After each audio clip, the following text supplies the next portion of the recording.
pongo grabación, compartir pantalla.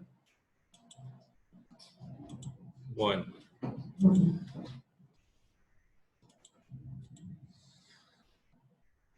Habíamos hablado la semana pasada de bienes de uso, ¿sí? Y habíamos dicho que los bienes de uso eran aquellos bienes tangibles destinados a ser utilizados en la actividad principal del ente en el desarrollo de esta, ¿no? Es decir, que servían para esa actividad principal. Dijimos que eran bienes tangibles, que eran bienes que tenían una capacidad de servicio, que esa capacidad de servicio tenía que superar el año, es decir, no se tenían que consumir con el primer uso para descartar a los que son denominados bienes de consumo, no tenían que estar a la venta, y también dijimos que estaban sujetos a desgaste o agotamiento u obsolescencia, que eran las razones por las que estos bienes se depreciaban o perdían valor. Bien. Los caracterizábamos, vimos su ubicación en el plan de cuenta, y inclusive llegamos a hablar de medición inicial. Es decir, cuando nosotros analicemos, después de haber estudiado el concepto, la clasificación, la caracterización de los bienes dentro de este rubro, lo que vamos a analizar es la medición contable y, mejor dicho, primero, su reconocimiento contable, es decir, el momento en el cual el bien traspasa ese límite del patrimonio y pasa a estar dentro de él, y por lo tanto, una vez que ingresa al patrimonio, en qué medida o cuánto mide ese bien dentro del patrimonio. Y en estos dos aspectos, ya sea reconocimiento contable y medición, a nosotros nos va a interesar clasificar a los bienes de uso de acuerdo a la manera en que estos ingresen al patrimonio.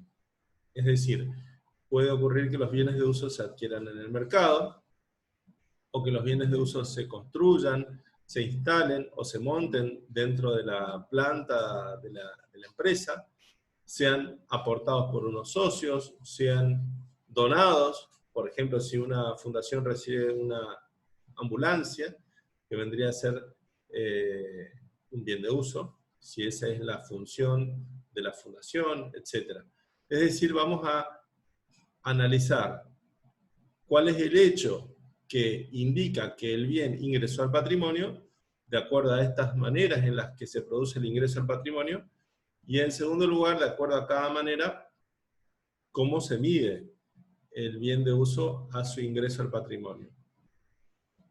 Y de hecho, la primera forma de ingresar al patrimonio que estudiamos es la de los bienes de uso que se adquieren en el mercado. Es decir, que los compramos ya sea en el mercado local, si los compramos en el mercado argentino sería, o si los compramos en el mercado exterior, o sea, si importamos un bien de uso. Esto, digamos, es importante aclararlo, porque estamos hablando de bienes de uso que se adquieren en el mercado, pero no es el mismo el tratamiento de los conceptos, en el caso de un bien de uso que se adquiere en el mercado local, de un bien de uso importado. Pero ahora después lo vamos a analizar. Lo que sí analizamos, en el caso de los bienes de uso adquiridos, es la determinación de su costo de adquisición. Que eso está, digamos, en la resolución técnica 17, cuando habla, esperen que voy a avanzar la filmina, hasta esa filmina que es la que hablábamos de costo de adquisición, y en donde veíamos que el costo de adquisición, que es lo que determina el valor de incorporación al patrimonio para los bienes de uso adquiridos, está dado por el valor de contado, más todos los gastos necesarios hasta que el bien esté en condiciones de ser utilizado.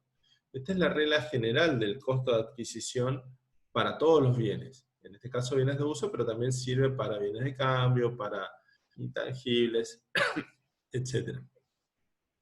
Va a incluir la porción asignable, dice, de los costos de los servicios externos e internos necesarios para ello, además de los materiales e insumos directos e indirectos requeridos para su elaboración, preparación o montaje.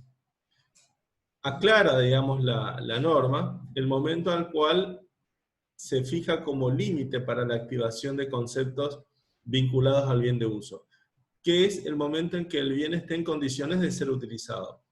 A partir de ese momento ya no se pueden activar más erogaciones vinculadas al bien. ¿Por qué? Porque desde ese momento que ya ocurrió, el bien ya está en condiciones de ser operado o utilizado. Cualquier erogación posterior a ese momento va a ser una erogación, valga la redundancia, posterior, que deberá ser tratada como un mantenimiento, o una reparación, o una mejora, o un reacondicionamiento mayor, como vamos a ver más adelante. A partir de la determinación del valor de incorporación, queda fijado para el bien de uso, y a lo largo de su vida útil, eso que conocemos como valor original, ¿sí? Que yo les adelanté el viernes pasado, que es el que se tiene en cuenta para el cálculo de las amortizaciones, porque como ustedes ya saben, en el caso de los bienes de uso, una de las dos pautas de medición que ahora existen es la del costo, y que tiene en cuenta el valor de origen para calcular justamente las amortizaciones del ejercicio. Pero bien, volvamos un poquito al valor de incorporación, que es lo que la semana pasada terminamos hablando al final de la clase. Hay muchas particularidades en el caso de los bienes de uso, porque en general estamos hablando de bienes que tienen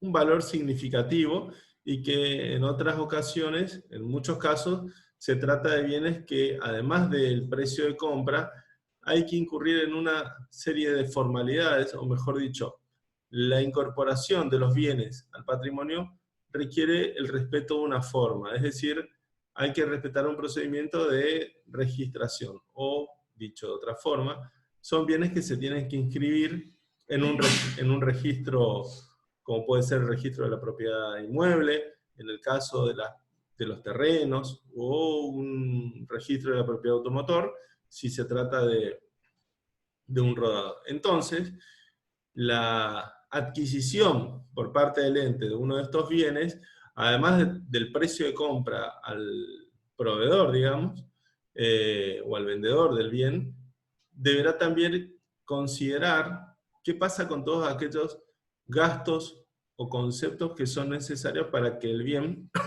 además de estar en condiciones de ser utilizado, se haya adquirido en legal forma y respetando, como yo les decía, esa forma.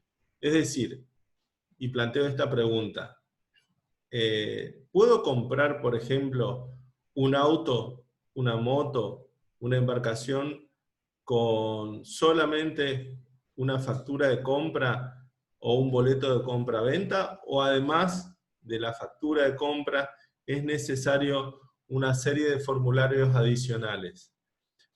En el caso de los rodados, tenemos formularios que hay que adquirir, que se adquieren en los registros de propiedad de automotor, que se deben rellenar, presentar en el registro, y luego inclusive hay que pagar el costo de las placas, de las patentes, y después de un tiempo breve, recibimos el papel que acredita que nosotros somos dueños de ese auto. Entonces, ¿qué pasa con estos bienes? Bueno, en el caso, por ejemplo, de las propiedades, cuando uno quiere comprar un terreno, un departamento o una casa, también es necesario que al momento de adquirir ese bien, más allá de la importancia de su valor, sea necesario, o sea, digamos, importante respetar la forma, como puede ser digamos, que se celebre la escritura traslativa de dominio. Cualquier otro instrumento será un instrumento intermedio, como puede ser una seña o un boleto de compra-venta, pero que en definitiva será parte de una serie de pasos que habrá que cumplir para que finalmente el bien sea inscrito en lo que es obligatorio, que es un registro de la propiedad inmueble, y en donde lo que se escribe es una escritura de compra. Entonces, todos esos pasos que yo les estoy comentando, toda esa serie de formalidades, implican gastos, como yo les decía recién, de formularios, de aranceles que hay que abonar en esos registros, honorarios si es que hay que pagar a un gestor o a un escribano, que hacen necesaria, digamos, y dan la seguridad al comprador de que el bien es perfectamente adquirible, digamos, ¿no? Que no tiene ningún tipo de impedimento para su adquisición. Cuando digo impedimento, por ejemplo, de que el vendedor está embargado, o que el bien, o mejor dicho, que el bien esté embargado, o que el vendedor tenga alguna inhibición patrimonial que le impida desprenderse de bienes, y que cualquier operación que se celebre caiga en nulidad, digamos, ¿no? A eso me refiero. Entonces, estos profesionales que intervienen en estas operaciones son los que de alguna manera van a hacer todas las averiguaciones, constataciones en los distintos registros, y van a darnos la seguridad de que la operación se hace con absoluta normalidad.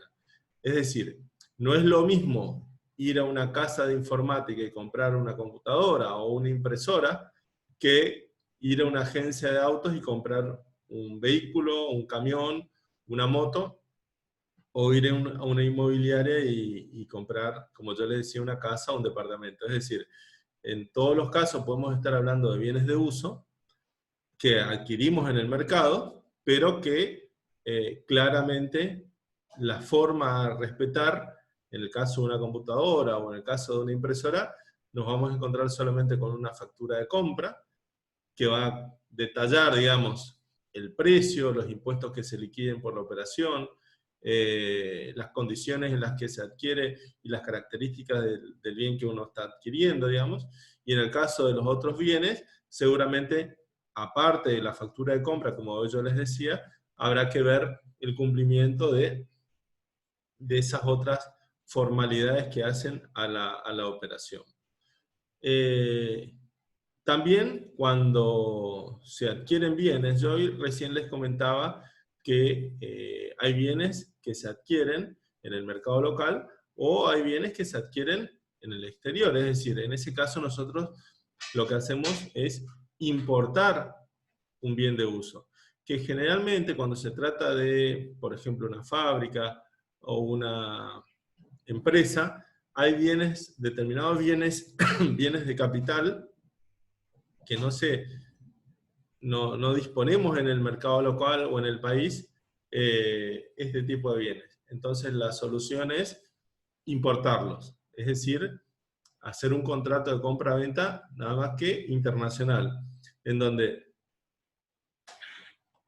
lo que vamos a tener que tener en cuenta es que va a existir un contrato con un proveedor del exterior, al cual le voy a tener que pagar de alguna manera, y ese contrato va a prever distintas cláusulas que hacen o que tipifican la operación, sobre todo en cuanto a las responsabilidades y la forma en la que se va a entregar el bien que uno esté adquiriendo, sobre todo en cuanto al flete, digamos, internacional, al seguro por el traslado del bien internacional, y que obviamente van a incidir en el precio de la operación. Adicionalmente a las cuestiones relacionadas con la moneda de la operación. Es decir, que cuando nosotros hablamos de un contrato de compra-venta internacional, generalmente el precio que uno pacta está, digamos, planteado en una moneda internacional, como puede ser el dólar, la moneda norteamericana, o el euro, si estamos hablando de una operación con la zona del euro, justamente, que no es la unidad de medición contable que adoptamos para la contabilidad. De manera que en ese caso, todas las cifras van a estar expresadas en una unidad de cuenta distinta a la unidad de medición contable, por lo que habrá que convertirla fácilmente al tipo de cambio. Nada más que habrá que tener en cuenta qué tipo de cambio uno tiene que considerar, sobre todo si nos encontramos en momentos de turbulencias cambiarias que pueden hacer que el tipo de cambio o la cotización de la moneda internacional respecto de la moneda local, que es el peso, tenga fluctuaciones significativas y que puedan hacer variar significativamente la medición inicial de nuestro bien de uso. Bien, cuando nosotros hablamos del valor de incorporación de los bienes adquiridos, yo les decía que tenemos que considerar el precio de compra de contado. Es decir, el precio que se debe pagar en efectivo en el momento de la operación. Que algo que no les comenté es qué se entiende por el momento de la operación, o mejor dicho, el reconocimiento contable de un bien de uso que se adquiere en el mercado. ¿Cuándo se produce? Claramente, el reconocimiento contable va a estar referido al momento de la entrega, que es el momento en que las partes, en este caso nosotros que somos los compradores, y el proveedor, que es el vendedor, nos ponemos de acuerdo de que se va a entregar. Y eso se refiere a un lugar, a una persona, y a un momento determinado en donde muchas veces, o la mayoría de las veces, eso se refiere a dos personas, nosotros y el proveedor, y otras veces, cuando la operación es un poco más compleja, esa entrega se puede dar entre dos personas que no somos ni nosotros ni ellos que venden. Como por ejemplo puede ser una empresa de transporte, un despachante de aduana, un operador de fletes, etc. ¿Sí?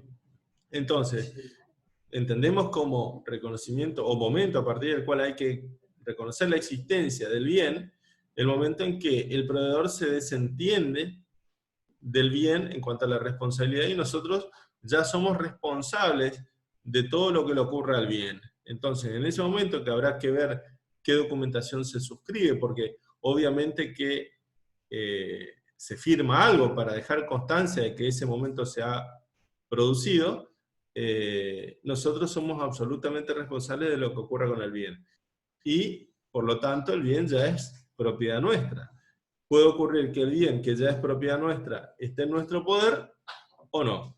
Si está en nuestro poder, es decir, si ya están las instalaciones de la empresa, será un bien en existencia, que ya lo podemos empezar a instalar, y si es un bien que todavía no está en nuestro poder o en el sitio definitivo en donde se va a utilizar, va a ser un bien en tránsito. ¿Qué quiere decir? Que el bien es nuestro, pero de que todavía no se puede utilizar porque está transitando entre el proveedor y el lugar definitivo de instalación o puesta en funcionamiento o puesta en uso. ¿Sí? ¿Hasta acá? ¿Claras las cosas? ¿Se entiende todo? Sí, profe. Sí. Sí, profe. ¿Te escucha bien? Sí, profe. Más allá de los truenos, bueno. Sí, también. Bien. Bien. Entonces yo le decía que el precio que tenemos que considerar es el precio de compra de contado, más todos los gastos necesarios a incurrir hasta que el bien esté en condiciones de ser utilizado. Estoy leyendo la RT17, ¿no? Y eso incluye, digamos, la porción de los costos de los servicios internos y externos necesarios para ello. Yo creo que les comenté, cuando hablamos de los costos de los servicios externos o internos, todo gasto necesario para adquirir un bien. Y puede ocurrir que nosotros estemos pensando en una pequeña o mediana empresa, o puede ocurrir que nos toque el día de mañana trabajar en una gran empresa o una corporación y en donde existirán gastos adicionales a la factura de compra del proveedor del bien, como pueden ser gastos de una empresa que contratemos para que organice la licitación pública nacional o internacional, si es que, por ejemplo, queremos invitar a distintos oferentes a que coticen el bien. Entonces, todos esos gastos son inherentes al proceso de adquisición del bien y que pueden ser internos, es decir, si son realizados por parte de la estructura de la empresa, es decir, si hay un departamento de compras que es el que se ocupa de elaborar los pliegos, publicarlos, atender las consultas de los oferentes, etc., hasta el proceso en que se define como la adjudicación del oferente, que es el momento en que se le adjudica la licitación y se celebra un contrato de compra-venta o una orden de compra en definitiva, ¿no?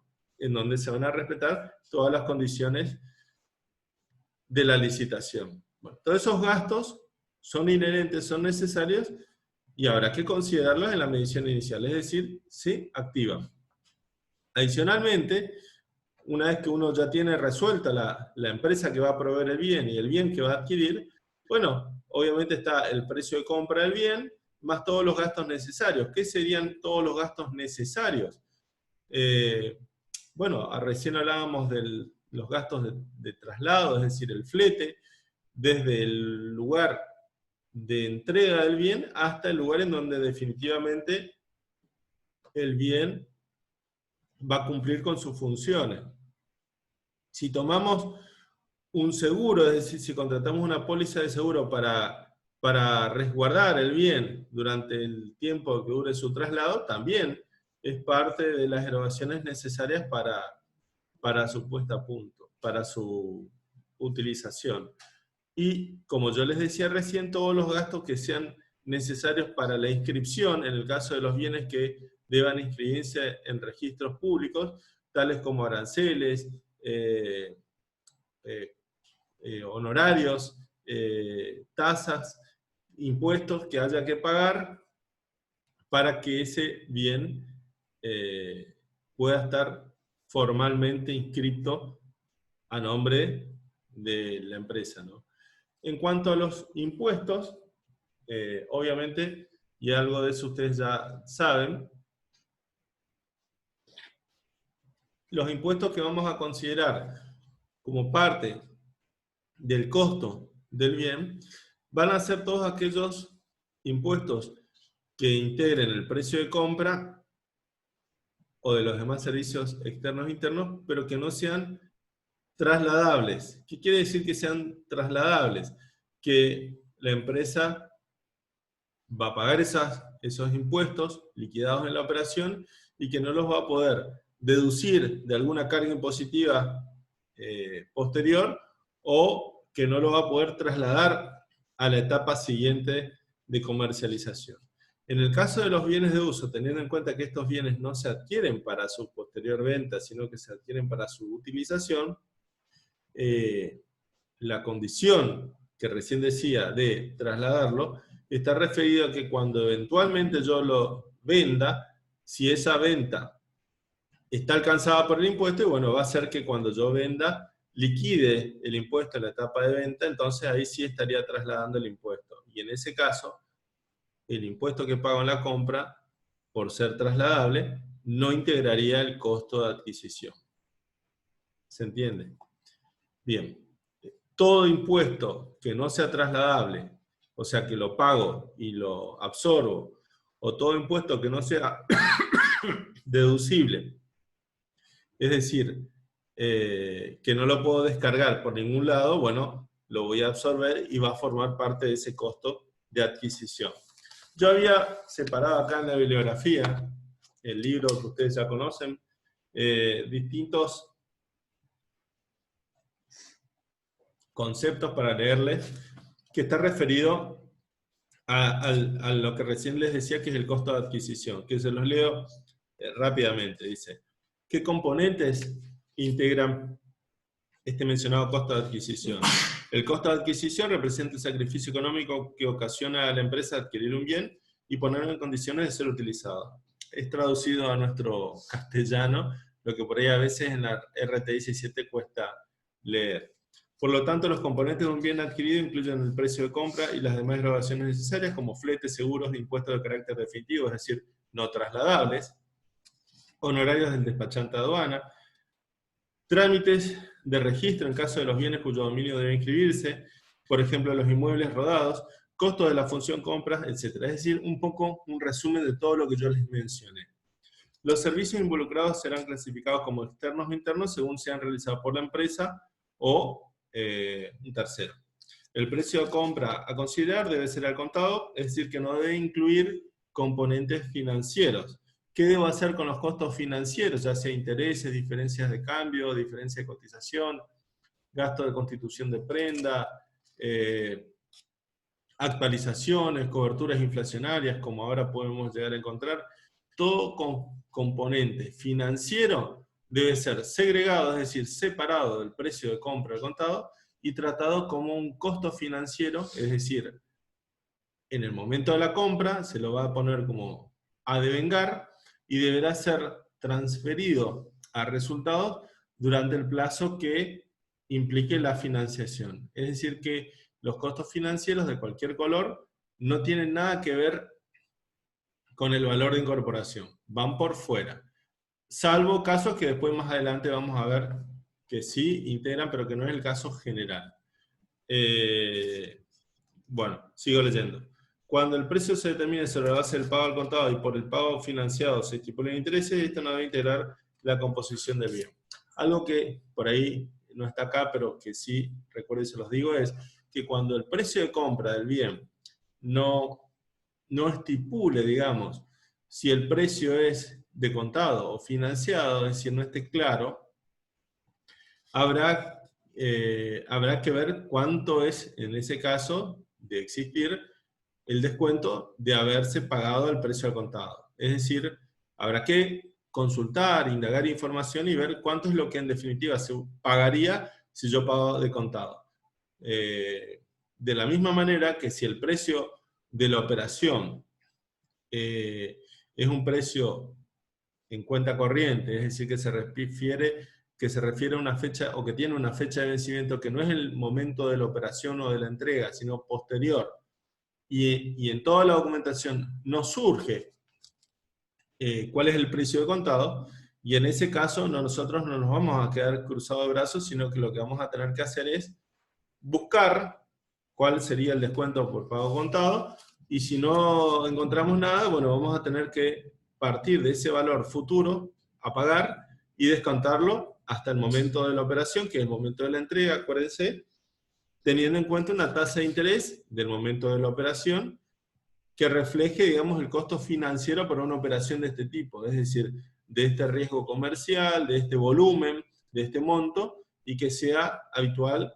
para el mercado en el que el ente opera, ¿sí?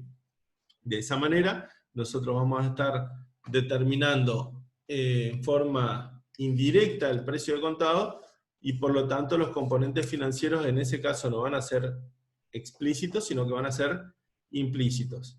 Y habrá que ponerlos como componentes financieros implícitos a devengar, y ya saben ustedes, en el plazo de la financiación. Bien. También por ahí en el libro van a encontrar el tema de las bonificaciones. Ya saben que las bonificaciones son, lo hablamos en bienes de cambio, en contabilidad 3, son ventajas económicas que uno obtiene por negociación con el proveedor y que, ¿cómo es? Que hacen que, digamos, que el precio sea menor. Entonces, en el caso de las adquisiciones de bienes de uso que tengan bonificaciones, habrá que contemplarlas e incorporar los bienes ya netos de bonificaciones comerciales.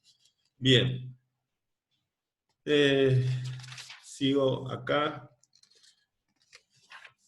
leyendo un poquito el libro, las cosas que marqué. Bien. En el caso de los bienes que haya o que requieran un proceso de instalación, habilitación y puesta en marcha, como gastos adicionales, digamos, estos costos de instalación, habilitación o puesta en marcha forman parte del costo invertido en la instalación de los bienes, en la cimentación, en la construcción de plataformas, montajes, en la puesta a punto, en ensayos de puesta en marcha y en el entrenamiento del personal. Todas estas erogaciones se van a activar. Es decir, habrá que incorporarlas al valor del bien. Fíjense que la lista de erogaciones de conceptos que se van a ir acumulando en el costo de adquisición y que van a determinar el valor de incorporación al patrimonio es amplia, ¿no? Es decir, que si yo tengo que pagarle al operario un curso en Buenos Aires o un curso en el exterior para que él vaya a capacitarse a operar esta máquina específica, todos los gastos se van a activar. Casos especiales, terrenos y edificios. En el caso de los terrenos,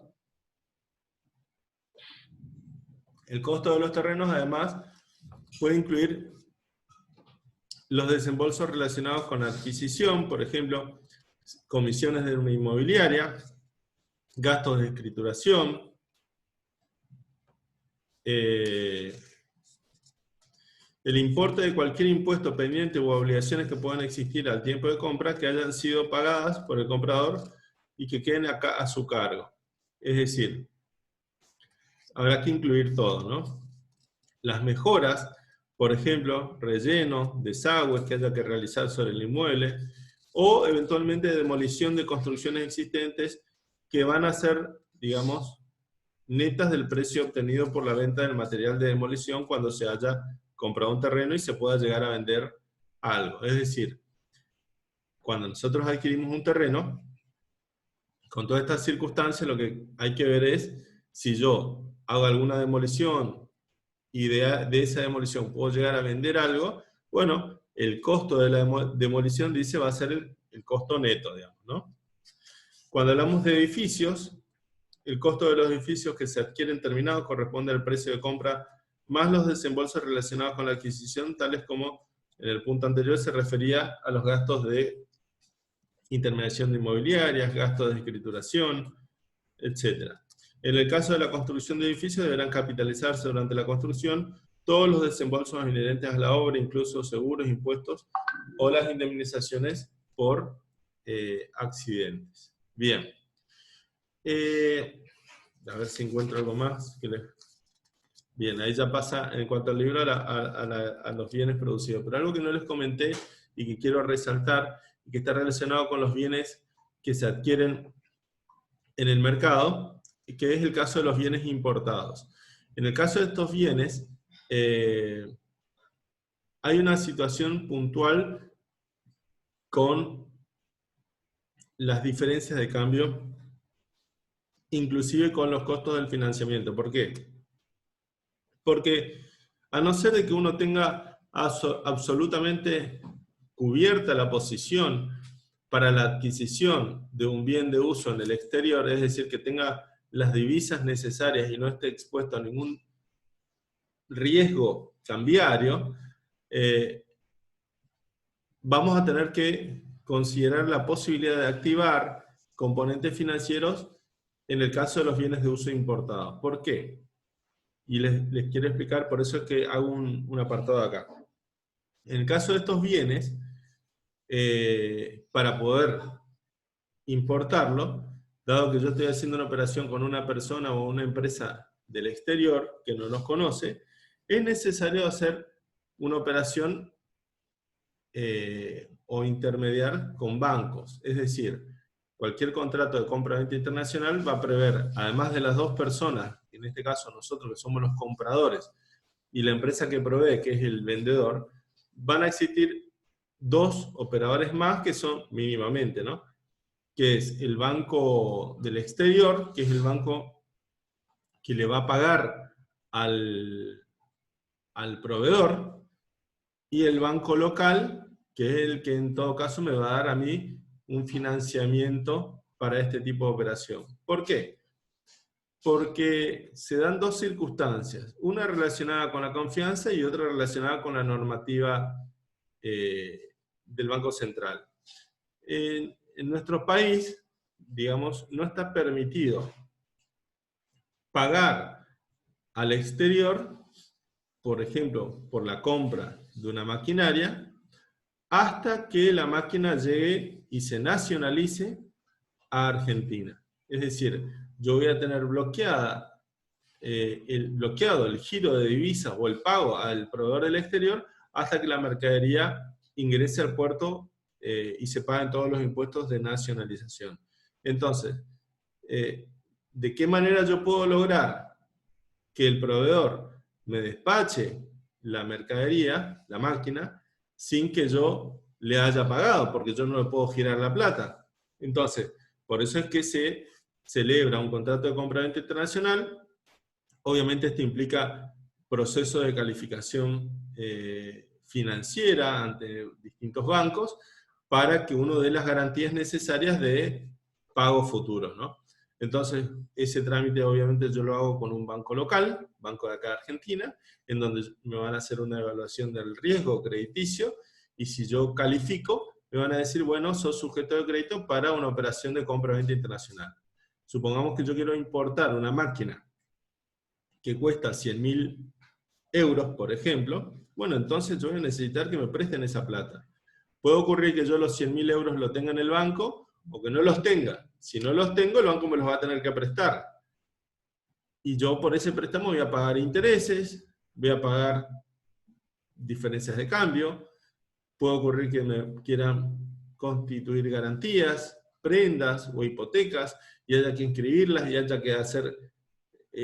que incurrir en gastos que hagan que tenga una serie de gastos adicionales, costos financieros que están relacionados con la forma de pago y no con el bien que estoy adquiriendo. Pero ¿qué pasa? Como ese bien lo adquiero en el exterior, y es el único lugar en donde lo puedo adquirir, no me queda otra. Entonces, es como que es imposible evitarlos a esos gastos. Y vuelvo a repetir, es imposible porque yo no puedo pagar antes el bien o de contado hasta que el bien llegue a Argentina. Entonces, todos esos gastos, vuelvo a repetir, intereses, diferencias de cambio, que son los que me cobra el banco por prestarme a mi plata para que el banco local le gire las divisas al banco del exterior y el banco del exterior le paga al proveedor local, todo eso tiene un costo. Y ese costo es un costo financiero, un costo de intermediación. Entonces, obviamente que entre los dos bancos, el banco local y el banco del exterior, también tendrá que haber tratados o acuerdos, o serán bancos de la misma empresa que tendrán distintas filiales, pero en definitiva, el proveedor va a tener que cobrar, va a despachar la mercadería, la máquina en este caso, la máquina va a venir en barco, supongamos, desde Europa hasta Argentina, y cuando llegue a Argentina, en el puerto se van a tener que abonar todos los impuestos que sean necesarios para que la mercadería ingrese al país, es decir, se nacionalice, y una vez que uno logra todo eso, el Banco Central pone una luz verde que autoriza girar las divisas al exterior. Y recién ahí,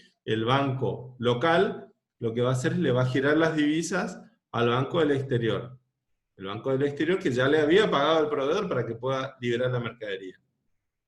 Bien, por toda esta operatoria financiera, y dado que es imposible e inevitable incurrir en todos estos costos financieros, en el caso de estas operaciones, estos costos financieros vinculados con un contrato en moneda extranjera, vamos a poder activar estas diferencias de cambios, estos intereses y todos los gastos relacionados con la operación de crédito internacional, porque son prácticamente obligatorios. ¿Hasta qué momento los voy a poder activar? Hasta el momento en que la mercadería ingrese a Argentina, se nacionalice y se libere el pago de divisas al exterior.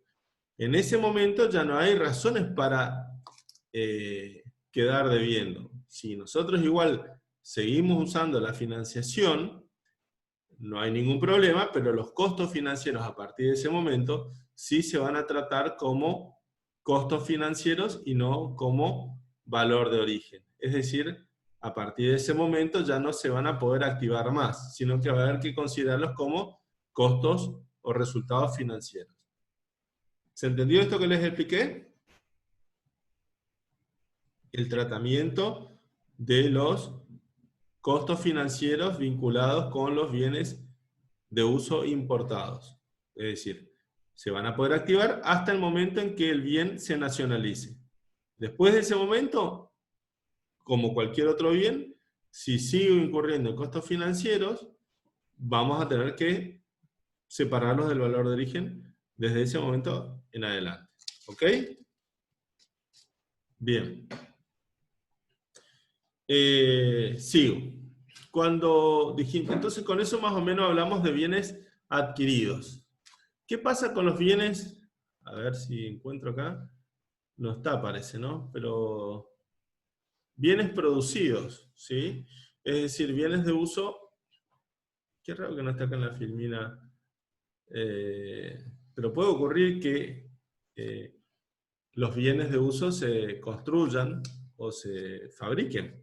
Es decir, si una empresa quiere instalar un tinglado o un galpón o un edificio o las oficinas, ¿qué va a hacer? Sobre un terreno va a elaborar un proyecto de construcción, va a contratar profesionales que harán todo el proyecto y lo van a presentar en los distintos organismos, por ejemplo en la municipalidad, para tener la habilitación de la obra, y una vez que la obra esté autorizada, por quien corresponde, bueno, empezaremos la construcción, pagaremos los derechos de construcción que hay que pagar, y empezaremos la obra, es decir, iremos contratando albañiles, empresas que hagan movimiento de suelo, etc. Compraremos materiales de construcción y la obra empieza. Entonces nos vamos a encontrar con un periodo de tiempo entre que la obra se proyectó y la obra termina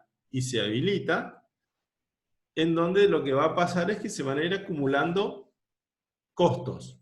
Costos relacionados con mano de obra, materias primas o materiales, costos de producción, etc. Todos esos costos se van a ir acumulando en una cuenta que puede ser obras en curso, y que una vez que la obra finaliza y se habilita, como yo les decía, porque no es que porque la obra se termine uno ya puede ir y habitarla, sino que una vez que una obra se termina, hay que hacer una serie de pruebas o constataciones, sobre todo en cuanto a la seguridad de la obra, por decir inspecciones de bomberos, inspecciones de instalaciones eléctricas, de seguridad, de evacuación, que una vez que se hacen todas esas inspecciones y se obtienen los distintos, las distintas habilitaciones, obtenemos lo que se denomina técnicamente como final de obra. Con el final de obra lo que ocurre es que la obra en sí se da por finalizada y esa obra se puede utilizar. Es como que ese bien de uso dejó de estar en proceso de construcción para estar en condiciones de ser utilizado. A partir de ese momento, y ya al estar en condiciones de ser utilizado, vuelvo a marcar ese límite, que significa que ya se puede usar. No se pueden activar más erogaciones con respecto a ese bien. Esa obra habilitada, bueno, puedo empezar a ocupar las oficinas o hacer lo que iba a hacer con ese bien. Y lo mismo con cualquier otro bien que uno construya, es decir, o fabrique.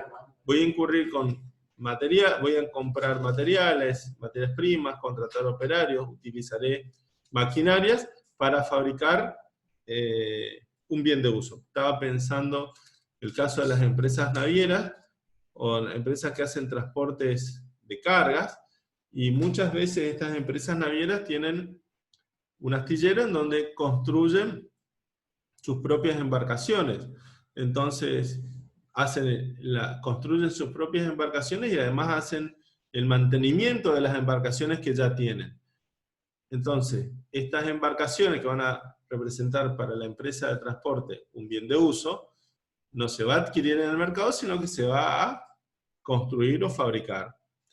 Y es un proceso que toma 1 año o inclusive 2 años, un proceso que toma mucho tiempo, y en ese tiempo yo voy a tener inmovilizada una masa de capital muy importante, además del costo de las materias primas, mano de obra y costos de fabricación, que habrá que ver si se activan o no. Por lo que recién les decía, se trata de un proceso de producción prolongado en el tiempo. Bien. ¿Cuáles son los componentes entonces del costo de producción de un bien de uso? Está también en la resolución técnica 17 y habla de el costo de producción de los bienes se forma básicamente por la combinación de las materias primas y materiales, provisión de los servicios de personal, es decir, el costo salarial y de los impuestos al trabajo, los costos indirectos de producción. Bien. Y habrá que ver, así como hablábamos de los bienes adquiridos, el reconocimiento contable, habrá que hablar del reconocimiento contable en el caso de los bienes no adquiridos, sino de los bienes producidos. En este caso, los bienes producidos, como yo les decía, el momento no es un momento, un instante, sino que es un proceso entre que se inicia la construcción, fabricación o producción del bien y el momento en que se termina. Durante ese proceso se va a dar una acumulación de costos que irá, puede ser en una cuenta transitoria, obras en curso o producción en proceso, o órdenes de producción, de manera que una vez que uno finaliza el proceso de construcción, fabricación o instalación, uno tiene en esa cuenta tiene todos los costos acumulados y lo que voy a hacer es trasladarlos a una cuenta de un bien definitivo. Bien. Tratamiento de las erogaciones posteriores. Hasta ahora, digamos, lo que hablamos fue de la medición inicial, que es todo lo que se activa en cuanto al bien de uso. Es decir, hablamos de los bienes adquiridos o de los bienes producidos. Una vez que el bien está en condiciones de utilizar, se bloquea la activación de erogaciones. Y toda erogación va a recibir el tratamiento de erogación posterior a la incorporación que está en la RT 17. ¿Y qué dice la RT 17? A ver, esperen que admito a alguien. Ahí está. Dice que las erogaciones posteriores, vuelvo a la RT 17,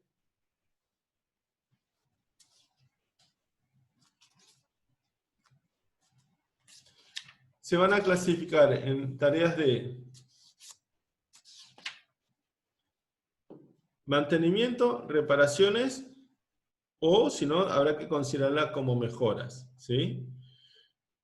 Cuando hablamos ya de esto, ya estamos hablando, si no, vamos a la RT17 de lo que se refiere a medición periódica, que todavía no quiero abordar, sino que voy a hablar primero de esto, después voy a hablar de la depreciación, y después voy a hablar de la medición periódica, para darle un ordenamiento. Entonces, ¿qué es una tarea de mantenimiento? Como su nombre lo indica, significa mantener el bien de uso en condiciones normales de operación. Son tareas desde el punto de vista del uso de carácter preventivo, es decir, previenen cualquier desperfecto por el uso normal del bien. Entonces, lo que hacen es, si se quiere, apuntalar la capacidad de servicio del bien. Yo hoy estaba, a ver si puedo hacerlo, hoy estaba viendo que hay ténganme un poquito de paciencia, se me fue tenía acá compartir pantalla, una pizarra, a ver si lo puedo, se me fue la pizarra. Ah, no, acá está la pizarra. Voy a compartir la pizarra y ustedes van a ver ahí. Yo les había dicho, no sé si les había dicho o no, pero si nosotros representamos... ¿Ven acá este cuadrito que estoy dibujando o lo estoy viendo yo solo como un tarado? Sí, veo, profe. ¿Ven un pizarrón blanco o no?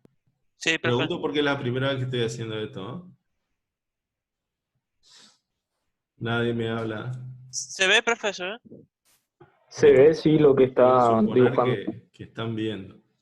Esto que estoy haciendo acá es un dibujo de lo que se define como la curva de la capacidad.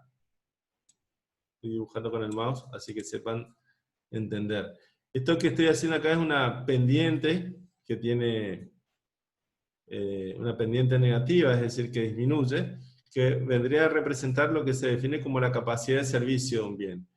Que lo que hace es definir en función de, a ver, yo les había dicho que la capacidad de servicio era la aptitud que tenía un bien de poder prestar ese servicio en condiciones de eficiencia o seguridad. Es decir, que la eficiencia o la seguridad del bien, medida en algún parámetro, va disminuyendo a medida de que se lo utiliza. Y esa utilización puede ser en tiempo o en unidades de uso. Qué fea mi letra, perdón. Entonces, ¿qué quiere decir? Que esa capacidad de servicio, y definiendo un mínimo de seguridad, va a marcar un punto acá donde se corta, y esto va a marcar acá en la cantidad de unidad de utilización un límite. ¿Qué va a hacer eso? Nos va a marcar lo que conocemos como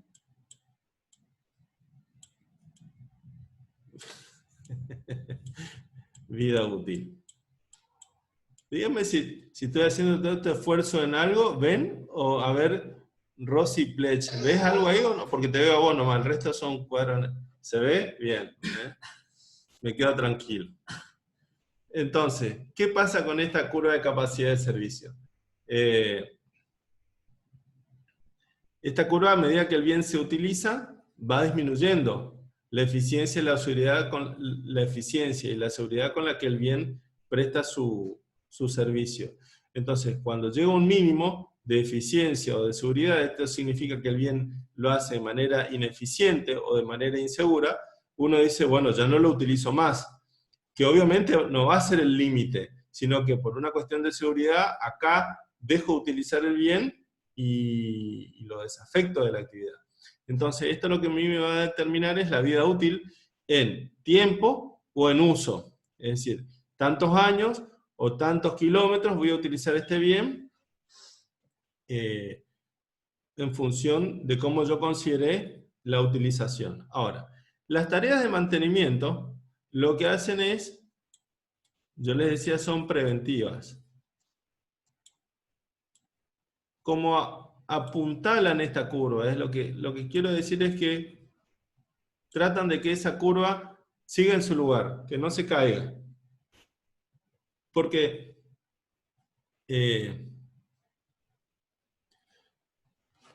son preventivas y, digamos, tratan de que el bien no pierda su funcionamiento normal. Si ponemos un ejemplo, sería el caso de, por decir, un vehículo que cada tantos kilómetros tiene que pasar por una revisión periódica de mantenimiento para asegurar de que el motor funciona bien, de que las ruedas frenan, de que la dirección está segura, etc. Son preventivas. Después yo les decía, tenemos las...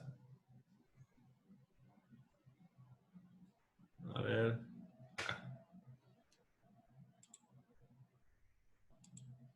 Las reparaciones. Las reparaciones ya no son preventivas, sino que son paliativas.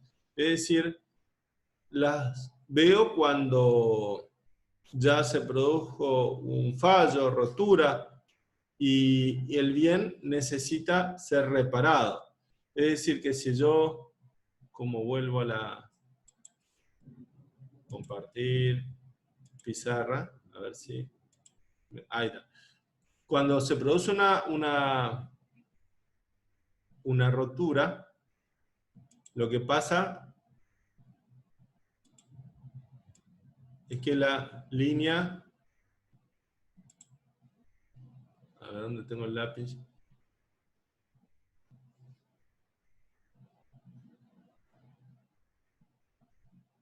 Bueno, no sé qué estoy haciendo macana me parece, porque perdí el lápiz y no lo puedo recuperar. Bueno, la curva de capacidad de servicio se rompió, entonces lo que hace la reparación es devolverle esa curva acá está. Yo tengo la curva.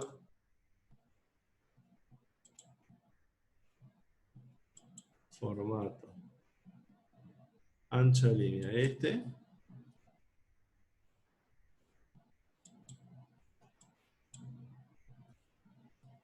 ¿Alguien sabe cómo se vuelve a la línea? A ver, ahí está. Claro. Esta era mi curva de capacidad de servicio, se produjo una rotura y la curva lo que hizo es esto. Entonces la reparación lo que va a hacer es, va a devolver la curva a su ubicación original. Esta sería la reparación, ¿sí? Entonces la reparación lo que hace es devolver la curva a su posición anterior, ni mejor ni peor. Le devuelve la funcionalidad al bien, entonces es un gasto que lo voy a imputar al momento en que lo hago, ¿sí? De la misma manera que la tarea de mantenimiento lo que hace es prevenir cualquier rotura y no modificar esta curva, entonces se carga gastos. Ahora, cuando hablamos de una mejora, ¿sí? A ver si puedo borrar acá. Ahí estamos borrando. Y volvemos al...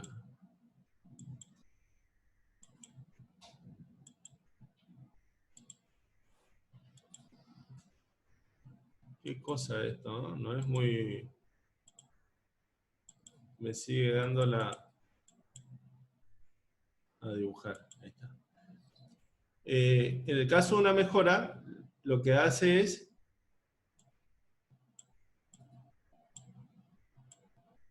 desplazar la curva como hacia la derecha o hacia arriba, de manera que la curva ahora va a quedar así, y lo que va a hacer es va a cruzar este mínimo en un punto distinto. Y este mínimo lo que va a hacer es va a permitir que el bien se pueda utilizar durante un periodo mayor. Entonces, la mejora claramente genera prolonga la vida útil o mejora la eficiencia o la seguridad del bien. Claramente la mejora se activa. Lo que estoy queriendo hacer con este grafiquito es representar de distintas maneras lo que es una tarea de mantenimiento, estas curvas acá, una tarea de reparación o una tarea de mejora, que sería esta, ¿no? Si yo estuviese en el pizarrón con un marcador sería mejor la letra, pero bueno, es lo que hay. Bien. Claramente la mejora lo que se hace es, se activa. Bueno, sigo. Volvemos a la presentación. La mejora, fíjense, posibilita un aumento de la vida útil del bien o de la capacidad de servicio, una mejora en la calidad de producción o una reducción de los costos de operación. En cualquier caso, se considera como un componente de este. Bien. Volvemos a hablar de los bienes de uso. Dejo pendiente nomás el tratamiento de las erogaciones que se conoce con el nombre de mantenimientos mayores. Ahora cuando leamos la RT17. Pero ahora vamos a hablar de las depreciaciones. Yo les había dicho la semana pasada que los bienes de uso, si consideramos esa capacidad de servicio, tienen un desgaste en sus partes, o un agotamiento, o una obsolescencia, que son distintas causas por las que la capacidad del servicio del bien disminuye, o se ve limitada. Entonces, esa disminución, o ese límite en la capacidad de servicio, planteaba una disminución en el valor del bien, como consecuencia de su uso normal. Eso se conocía como depreciación, que es la pérdida del valor del bien como consecuencia de esas causas que mencionamos, ¿no? Esa pérdida de valor del bien se debe reflejar en la contabilidad, y el reflejo contable de la pérdida de valor se conoce con el nombre de la amortización. Es decir, que la amortización vendría a ser como el cálculo, o un intento de calcular, esa pérdida de valor del bien. Si uno le pregunta en un parcial o en un final cuál es el mejor método de amortización, y uno tendría que decir que el mejor método, porque existen muchos, ¿no? Sería aquel que acomode la curva de valor del bien a la curva de capacidad de servicio, es decir, que la que mejor refleje la importancia en el ente que tiene respecto del uso del bien, porque en función de su uso, es su valor de uso, y eso va a ser el valor económico del bien. Hay veces en que ese valor de uso se refleja en el valor de mercado, cuando existe el valor de mercado, y hay veces que no. Es decir, que hay bienes que tienen un valor de uso, pero que en el mercado no tienen un valor. Entonces, es muy difícil de saber si ese valor contable que refleja la amortización es o no un valor que refleje la realidad económica. Pero bueno, esas son limitantes que tenemos, ¿no? Entonces, esa sería la respuesta más correcta. Es decir, el mejor método de amortización sería aquel que acomode el valor del bien, el valor contable, obviamente, que lo conocemos como valor residual, al valor que tenga el bien en cuestión. ¿Y qué valor tienen los bienes de uso? Valor de uso. Los bienes de uso no tienen valor de cambio, sino valor de uso, teniendo en cuenta la definición de activo que nosotros vimos alguna vez. Ahora, la depreciación, sabida ya lo que es la depreciación, yo les había dicho que uno lo que hacía es depreciar el bien o amortizarlo a lo largo de su vida útil. ¿Y qué era la vida útil? Bueno, aquello que nosotros estimábamos se podía usar el bien en el tiempo o en cantidad de uso. ¿Y de qué dependía? Y dependía de cómo yo estimaba la capacidad de servicio. Es decir, yo digo, bueno, este bien me va a prestar servicio 3 años y lo tengo que descartar porque hay una norma legal que prohíbe usar un bien más de 3 años, por ejemplo. O decir, no, este bien yo lo voy a usar tanto uso porque la fábrica dice que se puede utilizar tanto tiempo. Por ejemplo, yo les había dicho el ejemplo de una aeronave que decía, fábrica decía que el avión podía volar 50.000 horas de vuelo. Bueno, no quiere decir que en la hora 50.000 el avión se venga al piso, pero sino que hasta ese momento es seguro, digamos, ¿no? Después de la hora 50.000 ya dejaría de ser seguro. El avión va a seguir volando, pero deja de ser seguro. A eso se refiere. Entonces ahí uno considera la capacidad de servicio no en una variable temporal, sino en una variable de uso, una tasa de uso, que puede ser kilómetros recorridos, horas de vuelo, horas producidas, unidades producidas, horas hombre, alguna tasa que refleje el uso del bien. En la actividad agropecuaria, por ejemplo, vamos a ver que hay animales o plantas que cumplen la función como bienes de uso. Por ejemplo, si hablamos de la hacienda reproductiva, y bueno, va a depender de la cantidad de ciclos en que el animal puede brindar esa función reproductiva. Entonces, ahí va a estar la tasa de uso.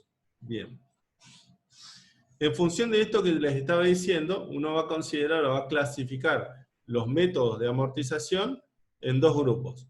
Métodos de amortización que consideran la variable tiempo y métodos de amortización que consideran la variable uso, ¿sí? No significa de que ninguno sea mejor que otro. Es todo criterio profesional. Entonces, esto lo que nos va a permitir a nosotros es considerar cómo se utiliza el bien y cómo se consume la vida útil. Las amortizaciones, una vez que nosotros las calculamos, van a poder agruparse o clasificarse en dos tipos. Las ordinarias, que son las que reflejan la desvalorización normal, sistemática del bien, y las extraordinarias, que serían cuando algún evento extraordinario ocurre, por ejemplo, un siniestro. Bien. ¿Qué debo considerar para calcular la amortización? Acá voy a ir un poco rápido porque esto yo creo que ustedes en básica, perdón, no en básica, contabilidad 1 y 2, ya lo ven. Debo considerar, obviamente, el valor de incorporación, o sea, su valor contable, la naturaleza del bien, en qué momento se pone en marcha, cuál va a ser el uso al cual se va a destinar el bien o la explotación, la política de mantenimiento, obsolescencia y el valor de recupero. Valor de recupero que a mí me permite en los finales hacerme un festín, porque ustedes confunden mucho valor de recupero con valor recuperable. Siempre que hablemos de valor de recupero, nos referimos a bienes de uso y es el valor que uno estima tendrá el bien cuando finalice la vida útil. Por ejemplo, yo les decía recién de que si yo tengo un auto y lo voy a poner a remis, puede ocurrir que existe una norma que diga que el remis va a poder trabajar 2 años nada más como remis. El vehículo va a ser usado solamente 2 años. Entonces, después de 2 años, el auto ya no lo puedo utilizar. Ahora, eso no significa que al finalizar los 2 años el auto valga nada. Tiene valor un auto de 2 años. No lo puedo usar para remis. Entonces, el valor de recupero va a ser lo que yo estimo que valga el auto después de 2 años. Entonces, el valor del bien se va a depreciar hasta ese valor que va a tener dentro de 2 años. ¿Qué es el valor de recupero? Es lo que yo no voy a amortizar. Por eso dice que el valor amortizable es la diferencia entre el valor de origen, o el valor total del bien, y el valor de recupero, que es lo que yo no voy a amortizar. Ese es el valor amortizable. Y eso es lo que yo a lo largo de la vida útil voy a mandar a resultados. Bien, una vez que yo tengo el valor amortizable, lo que hago es defino bien, en función de cómo medí la vida útil, cómo lo voy a amortizar. En función del tiempo, bueno, hay distintos métodos basados en el tiempo, son los de abajo, los del punto B, y en función del uso son los de arriba, por ejemplo, basados en el uso o producción del bien. Por ejemplo, unidades de producción, unidades de trabajo o horas de trabajo, etc. Estos métodos lo que hacen es requerir al final del periodo el dato real de uso, es decir, yo necesito al final del ejercicio saber cuánto se usó el bien para calcular las amortizaciones. Condición necesaria y obligatoria. Que este es el método para los bienes de uso de la actividad agropecuaria, los bienes que se amortizan en función de su uso. Y en cambio, los métodos que tengan la variable tiempo, bueno, tenemos el método de línea constante o línea recta conocido, y distintos métodos que, bueno, ahí tienen para leer. Yo les había dicho la semana pasada que eso es en cuanto al cálculo de la amortización, pero además tengan en cuenta que ahora las amortizaciones pueden ser compuestas. ¿Qué significa esto? A ver si me fue la filmina acá, perdón. Ahí está.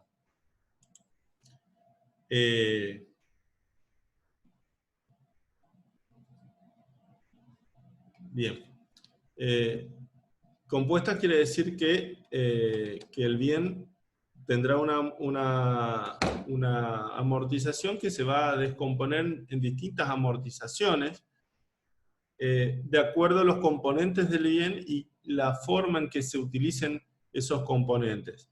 Entonces, el valor residual del bien va a ser una sumatoria de valores residuales producto de cómo han ido evolucionando la utilización de cada uno de esos componentes. Yo le había puesto como ejemplo, acuérdense, de por ejemplo, un camión que tenía el chasis, que tenía un tiempo de uso, tenía el tren de rodamiento, es decir, las ruedas, que tenían una cantidad de uso en kilometraje, y por ejemplo la unidad de potencia o motor en función de las horas que esté funcionando. Entonces cada componente va a reflejar un valor en el valor global del bien y tendrá que ser depreciado de acuerdo a su uso real, digamos, ¿no? Bueno, la amortización final de este bien va a ser una sumatoria de 3 amortizaciones.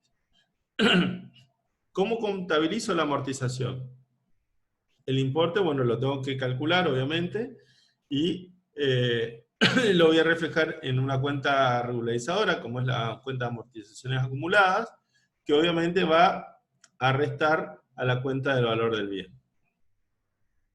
Siempre voy a tener que tener una consideración, que es, ¿qué dice la RT17? La RT17, para poder avanzar hoy un poco, en el punto 5 habla de medición periódica, porque hasta ahora solo habíamos hablado de medición inicial, ¿no? La medición periódica se refiere a cómo yo mido los bienes de uso al final del ejercicio. Y ahora la RT17 incorpora un nuevo modelo, que es el modelo de revaluación. No ahora, hace unos cuantos años ya, que es la RT31. Es decir, que esta filmina que ahora está desactualizada, prometo actualizarla ahora para la próxima, tiene además de la medición al costo, la medición al modelo de revaluación. ¿Qué significa? Que uno tiene la opción de evaluar un bien de uso al valor original menos las depreciaciones, o al valor revaluado, ¿sí? Y voy a leer, dice, activos, en este caso bienes de uso, e inversiones en bienes de naturaleza similar. Estoy leyendo lo que es el punto 5.11, ¿ven acá? Medición contable en particular. Y dice, medición contable posterior a su reconocimiento inicial. Modelo de costo, que es lo que yo les decía. El modelo de costo significa evaluar o medir un bien a su costo original, menos la depreciación acumulada.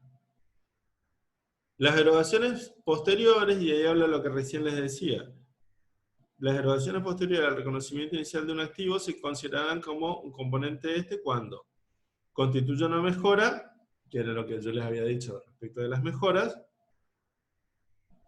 dado que el activo va a generar ingresos de netos en exceso de los originalmente previstos, o sea, van a haber más ingresos por un aumento de la vida útil, un aumento en la capacidad de servicio, una mejora en la calidad de producción, o una reducción de los costos de operación. Esos son los 4 parámetros que definen una mejora. Por eso cuando alguna vez por ahí se les pregunta qué es una mejora o cómo identifico una mejora, ustedes tienen que saber eso. Un aumento en la vida útil, un aumento en la capacidad de servicio, o una mejora en la calidad de lo que produce, o una reducción de los costos de operación. Eso define una erogación como mejora y se activa. Habrá que ver si la mejora tiene individualidad propia o forma parte del bien.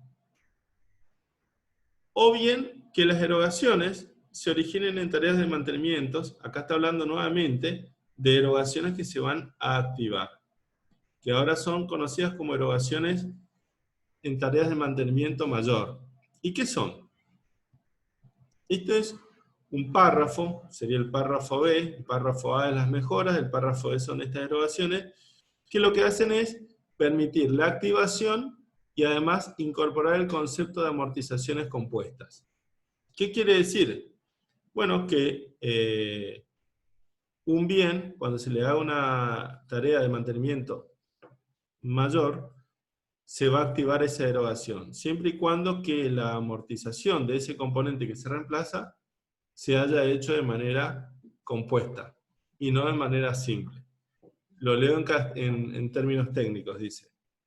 Las erogaciones se originan en tareas de mantenimiento o reacondicionamientos mayores, que solo permitan recuperar la capacidad de servicio del activo o lograr su uso continuo, pero que una medición confiable indique que toda la erogación o parte de ella se atribuye al reemplazo o reacondicionamiento de uno o más componentes que del activo, que el ente ha identificado. Por ejemplo, le vamos a reemplazar el motor. La depreciación inmediatamente anterior de dichos componentes no se haya calculado en función de la vida útil del activo del cual ellos forman parte, sino en función de su propio desgaste o agotamiento, y a efecto de reflejar su consumo de su capacidad para generar beneficios que se restablecen con las mencionadas tareas de mantenimiento. Y tercero, que sea probable que como consecuencia de la erogación fluyan hacia el ente los beneficios económicos futuros. Solamente en esos casos, cuando se cumplan esas condiciones, esa erogación se va a poder activar.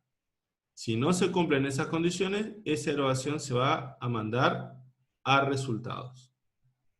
Las restantes erogaciones posteriores a la incorporación se considerarán reparaciones que se imputarán al periodo en que éstas se lleven a cabo. Bien, eso en cuanto a la medición de los bienes de uso al cierre, de acuerdo al modelo de costo. Ahora, a partir de la incorporación de la RT31, tenemos el modelo de revaluación. ¿Y qué dice el modelo de revaluación? Criterio general. Con posterioridad a su reconocimiento como activos, los bienes de uso, excepto los activos biológicos, se podrán medir a su valor revaluado, utilizando los criterios de revaluación que se describen en esta sección. ¿Qué es el valor revaluado? Es un valor razonable al momento de la revaluación, y se define como valor razonable al importe por el cual un activo podría ser intercambiado entre partes interesadas debidamente informadas en una transacción de contado realizada en condiciones de independencia mutua. Para su determinación se aplicarán los criterios establecidos en 511-1122. ¿Qué es eso? Acá dice. Bases para el cálculo. Los importes revaluados. ¿Qué es un valor revaluado? Un valor de mercado. ¿Cuándo lo utilizo? Cuando el valor de costo se aparta significativamente de un valor que refleje la realidad económica. Esto viene a ser una especie de parche de norma contable, dado que en mucho tiempo las normas contables no reconocían las variaciones de precios o los procesos de inflación, y esto hizo que los bienes de uso, que eran activos que estaban mucho tiempo en el patrimonio, queden reflejados a valores irrisorios. De manera que por más que uno los deprecie y considere el costo original menos depreciaciones, el valor era centavos. Entonces, ¿qué vino a hacer la profesión? Trajo este modelo de revaluación para de alguna manera corregir el valor de los activos fijos. ¿Qué es un valor? ¿Cuáles son las bases para calcular el valor revaluado? Los importes revaluados de los bienes de uso podrán obtenerse por el trabajo realizado por personal propio o mediante servicios de tasadores especiales que reúnen las condiciones de idoneidad e independencia. La información que surja del trabajo deberá estar documentada. La determinación de los importes revaluados de los bienes de uso debe hacerse en función de las siguientes bases. Bienes para los que existe un mercado activo, en su condición actual, se determinarán en base al valor de mercado por la venta de contado de dicho mercado. Por ejemplo, el valor de los vehículos usados o flotas de vehículos en donde claramente existe un mercado para bienes similares. Bienes para los que no existe un mercado activo en su condición actual, pero sí existe un mercado activo para bienes nuevos, habrá que considerar el valor de los bienes y la pertinente depreciación por el uso que tenga el ente. Y tercero, dice, para los bienes que no existe un mercado activo en las condiciones previstas en los apartados A y B anteriores, se determinará el valor estimado a partir de la utilización de técnicas de evaluación que arriben a valores del presente o descontados a partir de los importes futuros, por ejemplo, flujos de fondos, importes estimados a partir del costo de reposición, computando depreciaciones que correspondan si la vida útil ya consumida, o el cálculo de la incidencia de los factores mencionados en el apartado B. Bien. ¿Qué interesa respecto de la reevaluación? Cuando uno practica una reevaluación, claramente va a surgir una diferencia entre el valor nuevo, revaluado, y el valor residual del bien, que es el valor contable. Esa diferencia, que vendría a ser un resultado por tenencia que se generó a lo largo de muchos ejercicios, no sería correcto reflejarlo en el resultado de este ejercicio, porque como les decía, es una diferencia que se generó a lo largo de muchos años. Entonces lo que se hace es mandar esa diferencia a un rubro específico que se llama resultados diferidos del patrimonio neto. Es decir, de alguna manera se la reconoce como ganancia, pero inmediatamente se la reserva o se la considera como un resultado diferido. Ese resultado, que va a formar parte del patrimonio neto, ese resultado diferido, que va a formar parte del patrimonio neto, habrá que darle un tratamiento a lo largo de la vida útil del bien residual al momento del revalúo. ¿De qué manera es la pregunta? Cuando yo tenga el bien que ahora va a figurar a un valor nuevo, es decir, voy a corregir el valor del activo, la contrapartida va a ser, dentro del patrimonio neto, por la diferencia, esta cuenta de resultado diferido. Entonces, todos los años, cuando uno vaya a calcular la depreciación de este bien de uso revaluado, lo que va a hacer es la amortización del valor residual del bien antes de la depreciación la va a imputar a resultados del ejercicio.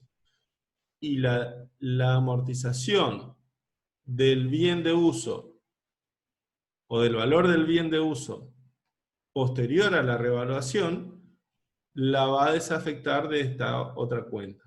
Es decir, que uno va a calcular la amortización global del bien separándola en dos partes. La parte del valor histórico del bien antes de la revaluación la va a mandar a resultados o la cuenta de amortizaciones, y la parte que corresponda al valor del bien revaluado lo que va a hacer es va a desafectar o debitar la cuenta conocida como resultados diferidos. De manera que cuando el bien agote o consuma su vida útil, esta cuenta de patrimonio neto va a tener saldo cero. O que antes el bien sea desafectado y puesto a la venta, y en ese caso, si el bien es dado de baja o se saca del patrimonio, bueno, obviamente esta cuenta, al estar vinculada con este bien, también se debe dar de baja, ¿no? Bien. Voy a dejar por acá para que la semana que viene nos quede por ver el tema de activos biológicos, para cerrar con esta unidad de bienes de uso, ¿no? Así que, bueno, con esto yo completo la clase de hoy y les pregunto si tienen dudas, preguntas, y si no, los despido por hoy. Profe, una pregunta. ¿Alguna pregunta? ¿Cuándo? Sí, profesor. ¿Se me escucha? Están todos callados. Bueno, Profe, si no hay preguntas, profe, profe. los saludo por esta semana y nos vemos la semana que viene. ¿Sí? Hasta luego.